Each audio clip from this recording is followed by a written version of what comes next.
안녕하십니까. 약자와 함께하는 인생성형가 정영기입니다. 여러분은 최후의 모습을 상상해 본 적이 있습니까? 내가 죽을 때의 모습은 어떨까? 때로는 유언서를 남길 필요도 있습니다.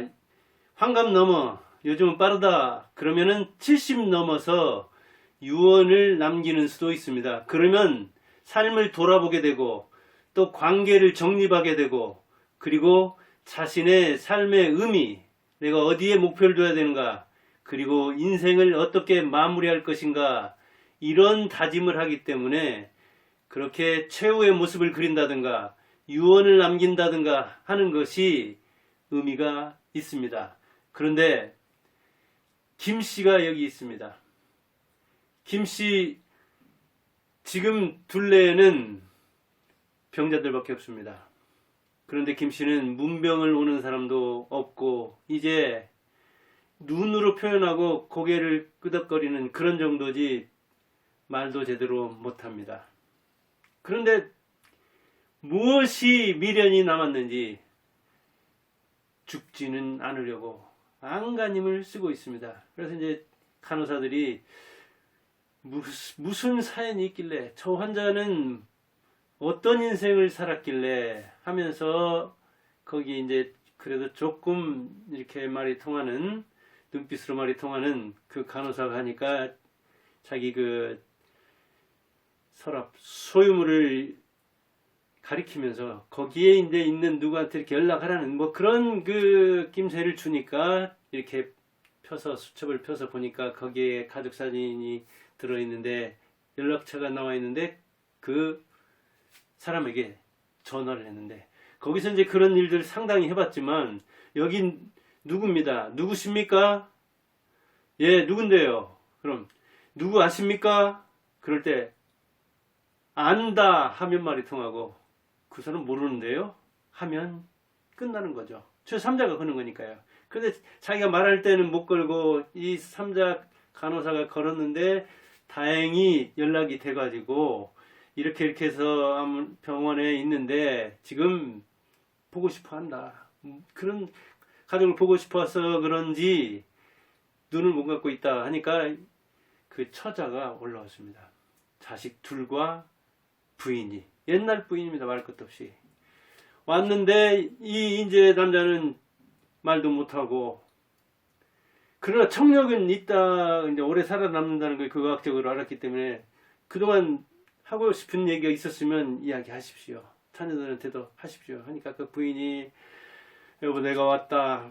그리고 그동안 당신이 나를 이렇게 무시하고 학대하고 그런 거 품고 그래서 이렇게 몇십 년 동안 떨어져서 연락도 안 하고 당신 어떻게 사는지도 모르고 그랬는데 마지막 가는 모습은 보고 싶어서 왔다. 다 용서한다.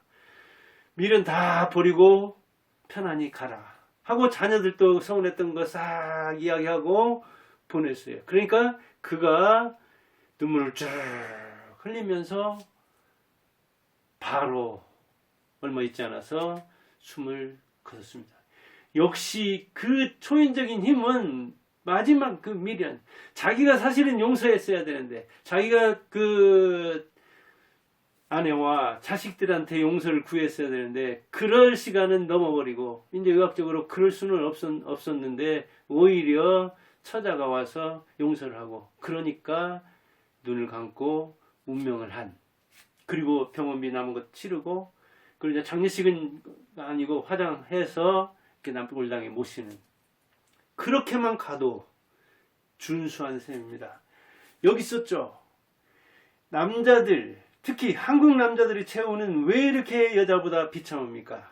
그들의 시작은 창대했지만 끝은 왜 그리 비참합니까? 초라합니까? 지금 2021년 6월 현재 노인 인구가 약 865만입니다. 그 중에 남자는 43%를 차지하는데 376만이고 여자는 489만입니다. 57%를 차지합니다. 그러니까 여자가 남자보다 14%나 많습니다. 훨씬 많죠. 장수하는 걸 보면 알잖아요. 그런데 이렇게 남자보다 여자가 훨씬 많은데도 남자가 여자보다 비참한 삶을 많이 삽니다. 비참한 죽음을 많이 맞이한다고요. 당장 고독사 보면은 여자 2.5배, 80%가 남자가 고독사를 선택합니다. 아무도 없는 데서 죽는 거잖아요. 그리고 이것은 50대 이상이 주류인데 역시 노인들이 고독사를 많이 당합니다. 그 다음에 무연고 사망. 무연고 사망이라는 것은 이제 사람이 죽었을 때 시체 인수 통보를 합니다. 정부에서. 그러면 그 연락을 받은 사람이 거부를 하면 또 시신 처리 위임서라는 그런 이제 절차를, 그렇게 시체를 당신들이 처리하시오 하고 공공기관에 위임을 하면은 공공기관에서 지내는 장사를 공영장례 그런다. 공영장례를 지내고 화장해서 유골을 역시 보관합니다. 10년 동안 유골을 보관했는데 그 사이에 누구도 유관자가 와서 찾아가지 않으면 그 이제 자연에 돌려주는 겁니다. 이런 절차를 거치는 것이 무연고 사망인데 연고가 없는 사망이다 그 말이죠. 실제는 연고가 있죠. 그런데 그 연고자가 연락을 받고도 거부할 때, 그 시체 처리를 위임할 때 이 무연고 사망자가 나오는데, 이게 작년에 2021년에 3,600여 명이 나왔습니다. 이 고독사 통계는 잘 안 나옵니다. 서울 같은 데서 이게 몇백 명 통계 나오는데 전국적으로는 이게 지자체에서 장례를 지내고 그런 측면 때문에 고독사는 이 통계를 내기도 어려운 면도 있는데, 무연고는 그렇게 작년에 통계를 낸 적이 있는데 하루에 13명꼴 3,600여 명. 그런데 여기서도 남자가 여자보다 3.6배. 인구는 이렇게 여자가 훨씬 많은데도 무연고 사망자가 3.6배나 된다는 얘기. 이렇게 노인 자살은 우리나라 자살률이 OECD에서 최고죠. 근데 한국에서 최고는 누구냐? 노인입니다. 65세 이상 노인. 그 중에서도 남자. 역시 남자가 여자보다 노인입니다. 이거는 3.2배나. 그러니까 훨씬 많이. 남아있는 사람 숫자를 이야기한다면 거의 이런 건 5배 넘는 거죠. 이런 것도 뭐 4배 안팎 될 것이고, 이런 것도 고독사 역시 마찬가지죠. 이렇게 비참한 삶을 마감하는 그 남자들, 그 기미가 일찍부터 보이죠. 쪽방촌에 거주하는 사람들, 여기는 물론 이제 그 노인들만은 아니지만 50세 이상이 대개 거주하는데, 거기 거주하는 사람들의 90% 이상이 남자들입니다. 그 이후에 이제 물론 많죠. 여자들이 기거하기 힘든 측면도 있지만. 그런데 왜 이렇게 많은 여자들은 이렇게 고독사라든가 무연고 사망이라든가 노인자살, 쪽방촌 거주를 않는데 남자들은 그런 데 살다가 그렇게 비참하게 갈까?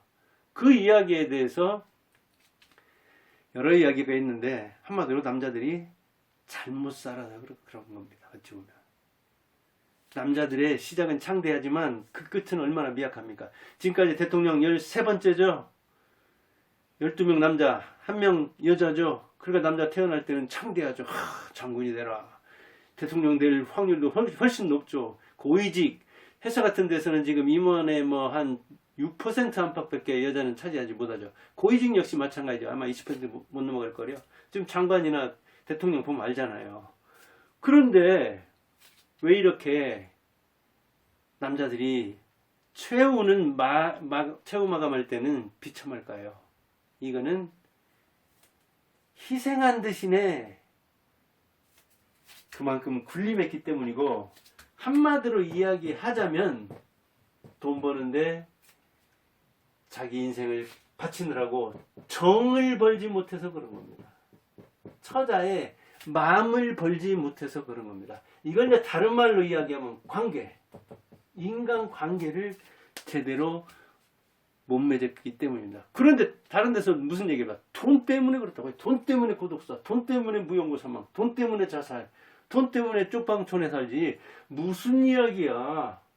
정과 마음이 무슨. 그렇다면 돈 때문이라면 왜 여자들은 이런 인생 마감을 안 하고 이렇게 쪽방촌에 사는 사람이 적냐 이거예요. 관계가 좋으니까 딸이든 아들이든 같이 사는 거예요. 어찌 보면. 그리고 이런 비극적 최후를 안 맞도록 누군가 돌봐주는 사람이 있는 거예요. 그러니까 돈보다 정과 마음이라고 할 수 있는 거죠. 그런데 남자들한테 이런 이야기를 하면은 돈 때문이지. 맞아요. 물론 돈 때문이기도 하고 질병 때문에 그런 측면도 있고 또는 뭐 도박 때문에 그런 측면도 있지만 역시 가족 최후의 보루인 가족과 관계가 틀어져서 그런 경우가 매우 많아요. 돈 버느라 자식의 마음을 벌지 못한 거예요. 돈 대신 정을 벌여야 되는데 정을 벌지 못한 거예요. 그래서 김씨의 경우처럼 어찌 보면 괜찮은 처자를 만나서 마지막 가는 길이라도 그 병원비도 그래도 정산을 하고 남긴 건 없고 오히려 빚만 남겼지만 그래도 장례라 그 화장이라도 시켜서 이렇게 유고를 안치하는 그런 대접을 받은 것은 그리고 오히려 자기가 용서해야 되는데 가족으로부터 자기가 용서를 받는 그렇게 뭐랄까 화해를 하고 가는 한을 풀고 가는 그런 사람 정도면 괜찮은 정도라니까요. 그러지 못한 사람들이 이렇게 많아요.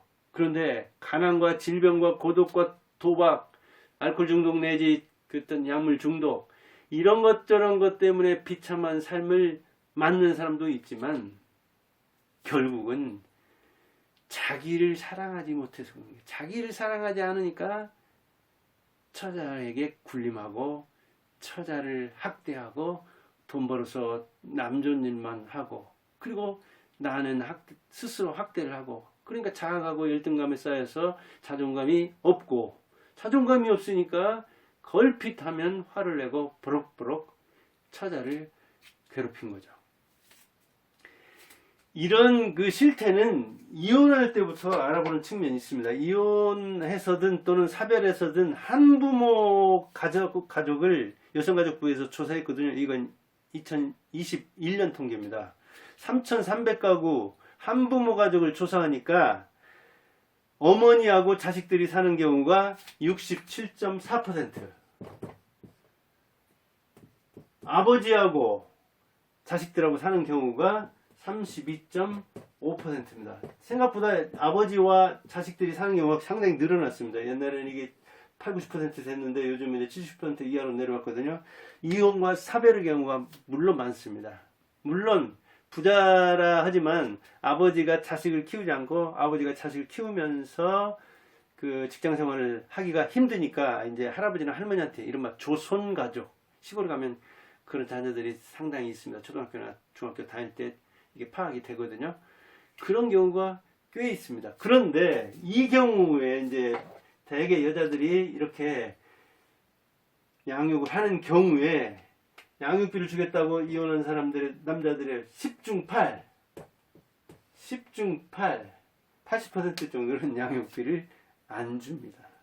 그러니까 여기저기서 남자들이 관계를 악화시키는 거예요. 이렇게 양육은 여자가 해야 된다는 쪽으로 되게 많이 하고, 지금 이제 남자들도 하긴 하지만, 양육비 준다고 해놓고 안 주고, 그리고 어릴 때는 어땠어요? 어릴 때 엄마가 이렇게 그 임신해서, 그 다음에 이 태아를 품고 10달 동안 그 다음에 출산하고 수유하고 양육하고 교육하고 이런 게 전부 다 어디서 이루어집니까? 여자 그 엄마한테서 이루어지잖아요.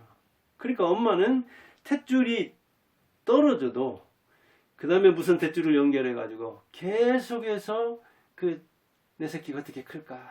그러니까 이혼은 하지만 비록 내 인생을 희생해서라도 자식을 키워야지 하는 의식이 남자보다 훨씬 강했어요. 훨씬 강한데 지금 이제 그렇지 않은 사람도 있기 때문에 이렇게 남자들이 키우는 비율도 올라가지만 그러다 보니까 원초적으로 여자는 관계지향적이고 원초적인 어떤 생명에 대한 그 경외감, 생명이 그 정자와 난자가 만나서 이렇게 생겨서 출산할 때야말로 최고의 동고동락이라고 해요. 근데 남자는 그런 공감력이 없는 거예요. 여자는 출산하는 과정, 특히 자연분만 할 때는 10시간 안팎을 최고의 그 뭐랄까요, 인생을 만드는 자궁, 아이의 궁궐에서 또 다른 세상으로 나오는 그 과정을, 그게 이제 최고의 그 촉각이라고 해요. 그러니까 그루밍 또는 연애 그렇게 얘기할 수도 있는데, 온몸으로 어찌 보면 어머니와 밀착된 관계에서 이 일심동체가 된 관계에서 둘로 떨어지는 과정이 그렇게 고통스럽고 그렇게 즐거운 거예요. 그 고락을 같이 한 그 어머니가 젖먹여서 키우니까 그래서 그 생명의 존귀함을 알고 그리고 아이가 왜 우는지 이거를 이제 알아야 되잖아요. 아이는 전적으로 이제 어머니한테 생사여탈권을 맡기고 있는 거잖아요. 그러니까 엄마가 자기 말을 못 알아들으면 큰일 나는 거잖아요. 그러니까 엄마는 그런 소통 능력이 있는 거예요. 눈만 봐도, 눈치만 봐도.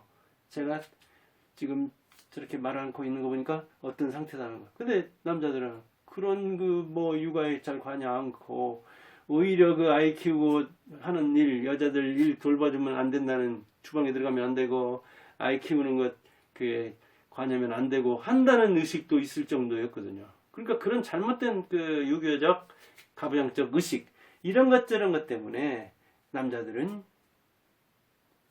이렇게 비참한 대로 서서히 준비해서 가는 거예요. 그래서 지금 상태에서 볼 때 이 위기, 코로나 위기에 가장 위험한 사람이 누구냐? 그렇게 말할 때 40대 이혼한 남자 자영업자. 다시 이혼한 40대 남자 자영업자. 그가 가장 위험하다고 합니다. 왜? 이제 양육비를 대주거나 아니면 자기가 양육을 해야 하잖아요. 그런데 인생의 정점이 40대잖아요. 그러니까 가장 사회적으로 경쟁해야 되고 가정적으로도 가장 이 활동을 해서 돈을 많이 벌어야 할 시기고 그리고 자기 인생의 정체성도 이제 거의 확립할 시기고 부자도 되게 40대에 됩니다. 진급도 40대에 이제 되게 정해집니다.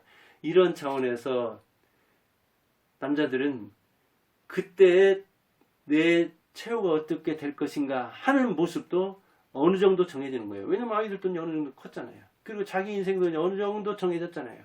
그리고 이제 부인과의 역학관계도 어느 정도 정해져 있잖아요. 그런데 그가 이혼해서 지금처럼 이 어려운 시기에 자영업을 하고 있다면은 삶의 기반이 전반적으로 무너진다는 이야기죠. 그래서 이 어머니가 아이와 그 형성한 그런 애착관계 그런 것이 남자들에게는 부족한데 아이들이 뭘 안다고 아이들이 태아 때 임신했을 때 한 3개월만 넘어가면 부부간에 싸우면 그 싸우는 소리로부터 멀어지려고 한다는 거예요. 어릴 때 다 입력을 하는 겁니다. 태아 때부터 입력을 한 거예요. 세상에 나와서는 말할 것도 없죠. 그래서 그 공포스러운 환경이 조성이 되면 근데 그것을 아버지가 조성을 하면 아버지는 나쁜 사람이 되어 있는 거예요. 그런데 이혼할 때 엄마가 데리고 와요. 그럼 엄마가 전 남편에 대해서 좋게 얘기했어요. 세상에 최고의 원수가 전 남편이요 전 아내라고 하는데 그러면 이제 그래도 어머니는 어찌됐든 자기를 책임져서 가르치고 희생해서 자기를 뭐랄까 사회에 내보내는데 그런 엄마에 대한 고마움은 얼마나 대단하겠어요. 임신에서부터 쭉 같이 애착관계를 형성했는데 그런데 아버지는 자기 인생을 저버린 사람이잖아요. 자기 인생을 도와주기는커녕 아버지 때문에 인생이 틀어진 거잖아요. 그러니까 그 원한이 얼마나 강하겠어요. 그래서 무연고 사망자가 나오는 거예요. 그런데도 미안하다. 나를 용서해달라. 그렇게 나오나요? 그런 말 안 하고 고독하게 죽고 그렇게 죽었을 때 무연고 사망자가 되는 거고 그러다 보니까 자기 인생을 자기가 돌아봐도 아무리 생각해도 살 가치가 없다고 생각해서 극단적인 선택을 하고 그런 거 아니겠습니까? 그러니까 남자들이 뭐랄까 어릴 때 아이를 함부로 한다든가 때는 뭐 방치한다든가 학대한다든가 이런 것들을 해놓고 그 어릴 때 겪는 그런 것들은 아이니까 아무것도 모르리라고 생각하는 크나큰 착각입니다. 아빠들은 되게 그렇게 생각하는 소리입니다. 엄마들은 그 예민한 시기부터 이렇게 키워왔기 때문에 그 민감한 촉각이 살아있는 거예요. 그래서 고민 있으면 아빠한테 말한다? 얘기 안 해요. 어릴 때부터. 엄마한테는 아빠보다 훨씬 몇 배 많이. 엄마한테 이를테면 한 30%가 고백을 한다면 아빠한테는 뭐 한 5% 안팎이나, 물론 친구나 이런 관계, 또래들한테 토로하는 경우가 많지만 엄마한테는 무슨 말을 해도 용서한다는 그런 확신이 있는 거예요. 엄마는 오히려 엄마를 아무래도 그것을 받아준다는 그걸 아는 거예요. 내 말을 적어도 귀 기울여 듣고 어떻게든지 대응할 것이라는 걸 아는 거고, 아빠한테는 그런 말을 하면 야 새끼야, 사나이가 돼가지고 그런 것에 너는 여자가 돼가지고 어찌고 남자가 돼가지고 어찌고 아이가 돼가지고 어찌고 성인이 돼가지고 어찌고 계속해서 나무라기만 한다면 그 아빠한테 누가 고민을 이야기하겠어요. 고민 얘기해봤자 오히려 책만 잡히는데, 인질로 잡히는데. 그런 차원에서 우리는 남자들이 죽어도 어찌 보면 그 잘못된 자존심을 가지고 자녀한테는 잘못했다는 이야기를 못하고 용서를 빌어서 서로 가족을 화해시키려는 일을 않고 죽어가는 이런 사람들이 많듯이, 여기에 나타나는 이런 통계는 그와 유사한 걸 본다면 남자들이 훨씬 자녀들한테 점수를 못 단다는 거예요. 그러니까 청년하고 왕따가 되고, 그리고 황혼이혼을 당하고, 그리고 죽을 때 아무도 오는 사람이 없는데 가족마저, 다른 사람 아무도 안 오는데 가족이 오겠습니까? 가족은 옆에서 지켜봤는데. 그래서 한국 남자의 최후가 왜 여자보다 비참한 걸 알았잖아요. 이제 돈 때문만이 아니다. 그렇게 가난한 여자들도 많다. 그런데 사는 건 비슷한데 남자들이 이렇게 비참하게 최후를 마감하는 걸 보면 뭔가 남자들에게 문제가 있다. 뭐 문제가 있냐? 돈을 못 벌어서 문제가 아니라 자녀의 마음을 못 벌어서, 처의 마음을 못 벌어서, 정을 못 벌어서, 내가 나를 사랑하는 자기 애를 못 가져서, 자존심이 약해서, 그래서 비참하게 인생을 마감한다는 것을 안다면은, 야, 이제 돈 버는 것도 중요하지만 자녀들하고 이 자녀들한테 자녀의 마음을 벌어놔야겠구나. 자녀에게 정을 벌어놔야겠구나. 어릴 때 아무것도 모르는 게 아니라 어릴 때도 다 하는구나. 아이도 인격체로 대해야 되겠구나. 이런 생각이 들겠죠. 그러면 이제 최고의 아빠가 되고, 그 남자의 최후는 비참해지지 않고, 적어도 이혼해가지고 몇십 년 떨어져 살았다 하더라도 죽는 순간 그때는 지켜보러 쫓아오고 그럴 겁니다. 이거 인생 본전하기도 힘듭니다. 죽는 것, 잘 죽는 것도 오복 중에 하나라고 하는데, 고종명, 잘 죽는 거 자기 맘대로 안 됩니다. 자기가 병들고 싶어서 병듭니까? 자기 유언을 들어줄 사람이 있을지 없을지, 아니면 사고사를 당해서 그럴 겨를도 없을지 어떻게 합니까? 자기 삶을 올 때는 순서 타고 왔지만 갈 때 어떻게 합니까? 그런 차원에서 비참한 최후를 맞지 않으려면 여자에게 배워야 합니다. 결혼하는 사람들도 비혼이다 미혼이다 이렇게 많은데, 그래도 형제들이나 부모들은 있잖아요. 미루어 배우면 됩니다. 잘 배워서 화려하게 죽는 거 무슨 형용인가요? 아무튼 마지막 날 괜찮게 가는, 한없이 눈을 감는 그런 사람이 되길 바랍니다. 감사합니다.